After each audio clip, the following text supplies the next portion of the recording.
Hey, Dana here. Welcome around the house. Well, today I'm playing around with the solar again. And you see, the wife bought this setup because I was going to use it in the, because we're going to use it in the barn. So I put it all portable. I put it on a trailer so I can move it around. Now I've got a marine battery, which you can charge. You can use it till the drain's dead and fill it back up, where your regular lead acid you really can't do that with. It goes down, you're going to destroy it. So along with this is charging the batteries fine, but you really want to be able to use that power out of the battery and out of the solar panels directly if you're going to do it. So what you need to do is you got to buy you a inverter, and you can get them from 250 watts on up to 10,000 watts, which is what you want for the house. That's fine, but you gotta make up the energy, the electricity to run that 5,000. You can put a 5,000 on this, but it'll drain it. It's going to drain it like that. So what you're going to want to do is get a couple of batteries, like maybe 6 of these, and then you're going to want probably 20 to 30 solar panels to make up that energy. So what I'm doing right now is I'm bringing out the Jupiter, and I'm going to go ahead and get it installed on the battery here.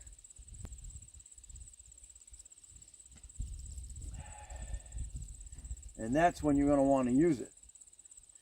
So I've had this in here. I've been charging my batteries that I use on the boat with this. And this has been great. So what I'm going to do right now is I'm going to upgrade. We're going to put this box right here.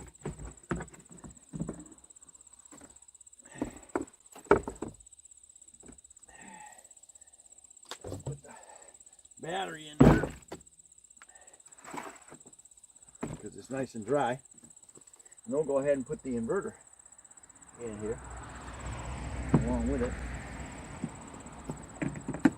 So first thing, you're going to want to put your battery one on there. Let's put this back in here.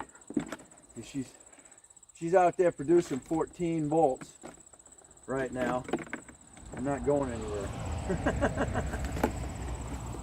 And this is set up so it will charge your battery and it won't damage it once it's full. An auto cut off. So pause there. And now negative here, and now we're now charging the battery. I'll change that over here so I know what's going on. 38 volts. Alright, so that takes care of that. Mr. Inverter is going to sit in here when we need it.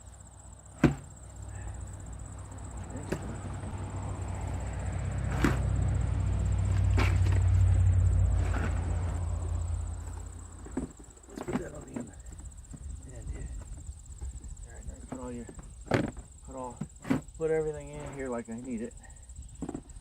Okay, let's get you plugged in on here. Now, if you want more battery storage, then you're just gonna connect those batteries in series, which means positive, positive, positive, positive, negative, negative, negative, negative. If you want to increase your voltage, then you're going to go positive, negative, positive, negative, positive, negative, positive, negative.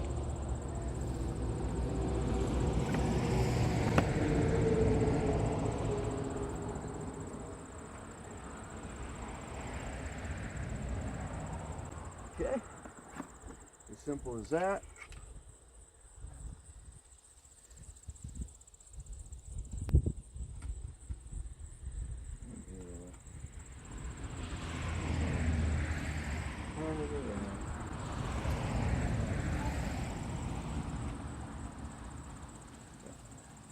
Okay, simple as that.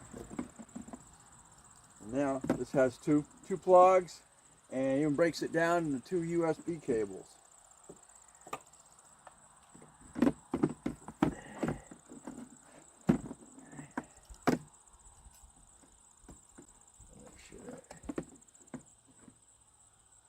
sure it's off. Negative, negative. Oh, she was on.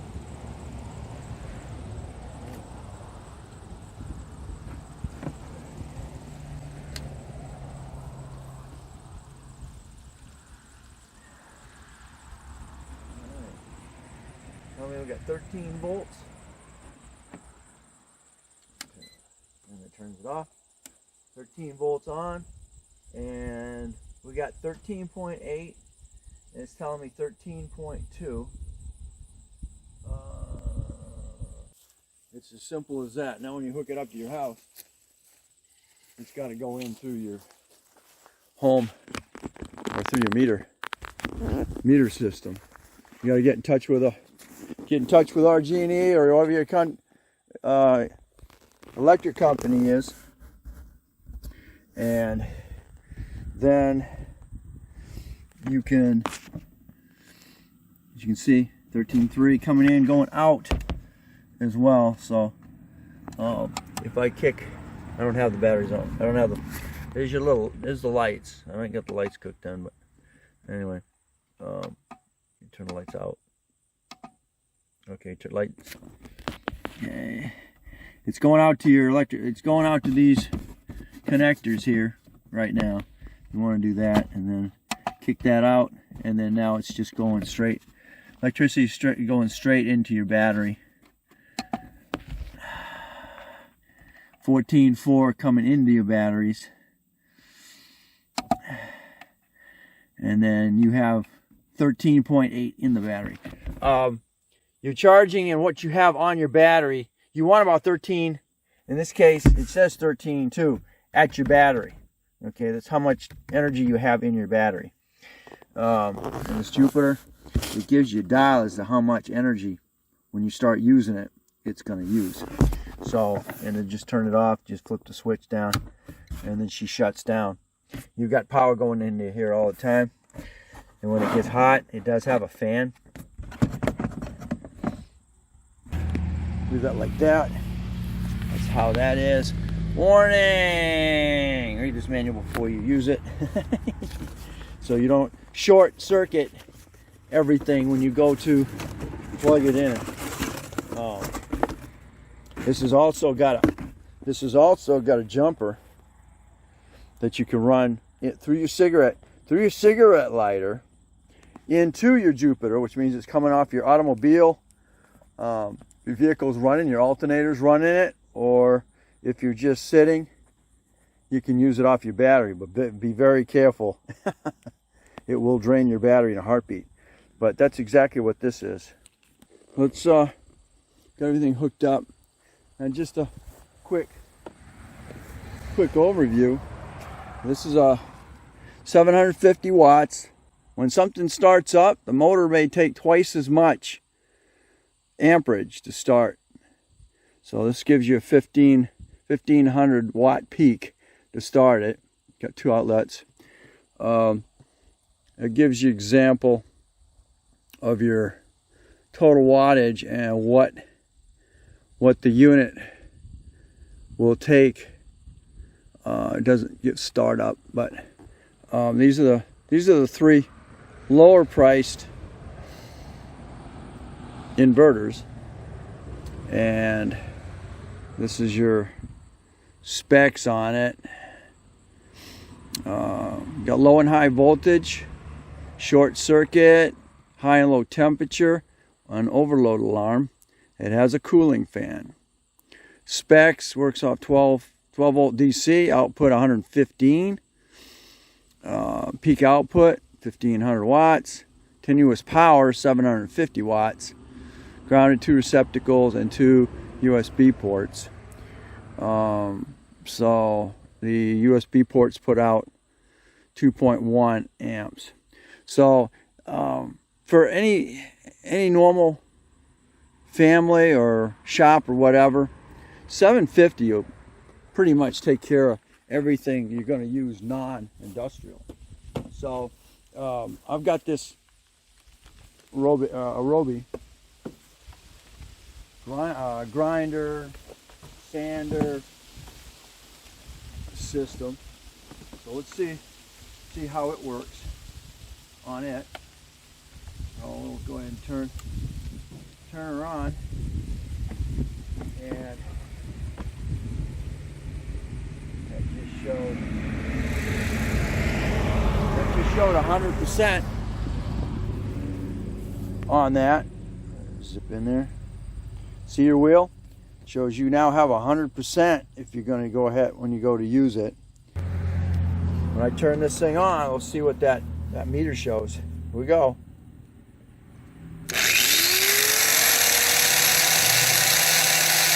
Took it back to 50%. So this is only using 50% to run this Arobi.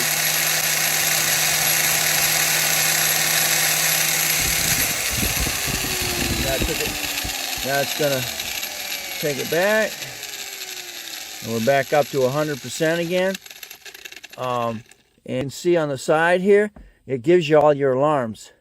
So you can't short circuit this thing. I wish the one that I got 10 years ago, it was 2,000 watts with a 4,000 max. And unfortunately, I shorted it out. So that's the way that works. It only took 75. As you saw that kick, it only took 75% to start up. This runs directly right now off of the battery. Let's see. Just an example. Taking this off. Okay, we just lost it. It just shut down. Lost power. Let's plug this in. And this is running directly off. We'll plug it in. Oh, nothing's happening. It's got to go through a battery. I thought it would run directly off the solar panels, but it won't. It's got to go through a battery to do what it needs to do. I thought I was going to be able to just run it straight from the panels into it, but that's not the case. The minute I disconnect it from the... Oh, shoot, don't do that. Should be... Turn it off before I do that.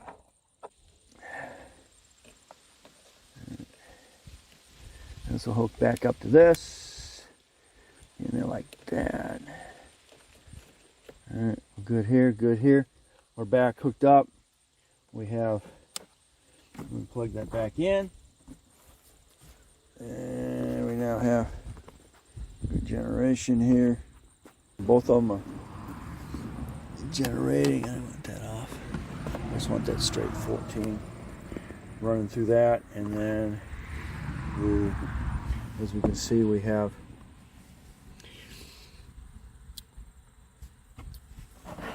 nothing going on that, but now we'll kick it in.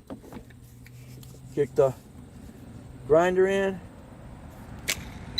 Oop. What happened? Low voltage, shut off. What the hell? Alright, let's turn it back off. What happened?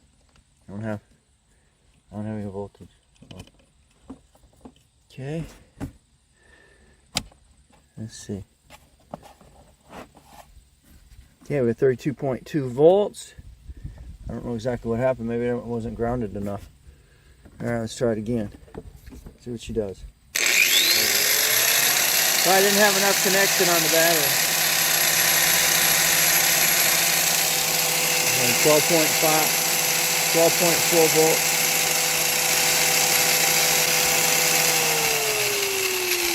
Alright. So that's the Arobi grinder. I got some other electrical stuff I can plug into this real quick. All right, next thing I'll try is that fan. I'm gonna hook the fan into it.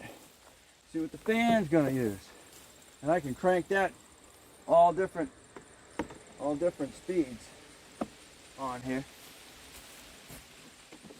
Now, if this has got a tells them what it uses for amperage. No amperage. There might have been something in the book on it, but okay. So this will give you an idea if you're gonna put a fan, if you want to put a fan someplace, and then we'll go from there. Okay, that's plugged in. I got 3 different levels. Let's see what this is going to use. 13.2. It's a solid level there. All right. All right, we're going to turn her on. We're going to go first fan. Oh, I didn't even use 25%, did it? Now we're going to jump next to number 2. Hasn't changed at all, has it? We'll go 3 max. Oh, there you go. Oh, fan had to kick in, huh? 50% at max load. Wait a minute, that's putting out quite a bit. That's a. I can use that to blow my floor off with. I'll drop it down to 2. She needs to use full max. Okay, so that was enough. That was enough draw for the fans to kick in. So if you're over 50%, I guess the fan will kick in. Drop back down. Yep, fan will kick off. That's 1. Okay, 1. That was a kick in to start. 2. And then 3. And the fan kicks in at 3. And back off. Cool. Now what's going to happen? Let's see if it does a peak if I go to 0 to 3. When I start, put it right to 3. Nope. Same. But the fan kicks right in. So that's enough draw. That's a good example, isn't it?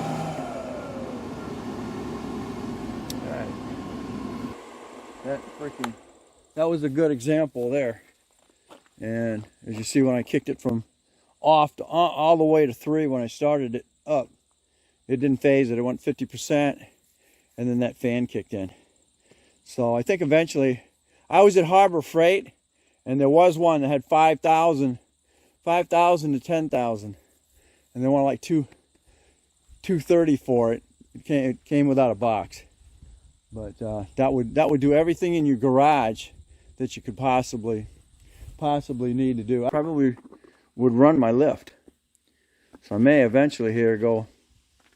I've been wanting to get a freaking oil burner so I can use my engine oil as heat, which would be a good thing. But 10,000 watt would probably run my lift, would run both lifts. So all right, so that was a good solar energy vlog today and inverter.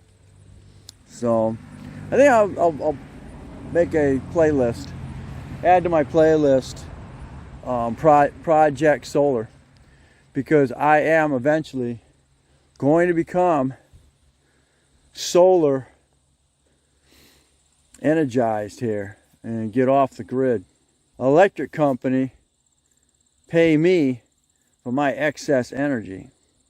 Basically, they don't pay you for excess energy. What happens is, if they credit you, they put it in your credit. So if you wind up using more energy than your solar consumption, then you start using your energy off the grid. I don't think they physically pay you money for the energy. I think they credit you in times when you use more energy than your solar system can handle. But the nice thing about the solar is, if the grids go down And I have no doubt in the future here, when we start moving into electric vehicles, that the grids are going to go down momentarily at certain times. I don't know. I know they're in that aspect. I know, if you can see in the background, they've added about 12 more, and they just keep. This is the perfect environment, or should I say, perfect location for those. And guess what? All that energy goes down in New York City. So, so much for local resources. All right, thanks for watching. Don't forget to comment, subscribe, definitely share. And you're gonna catch me on the next Dana Crosby's vlogs under Project Solar.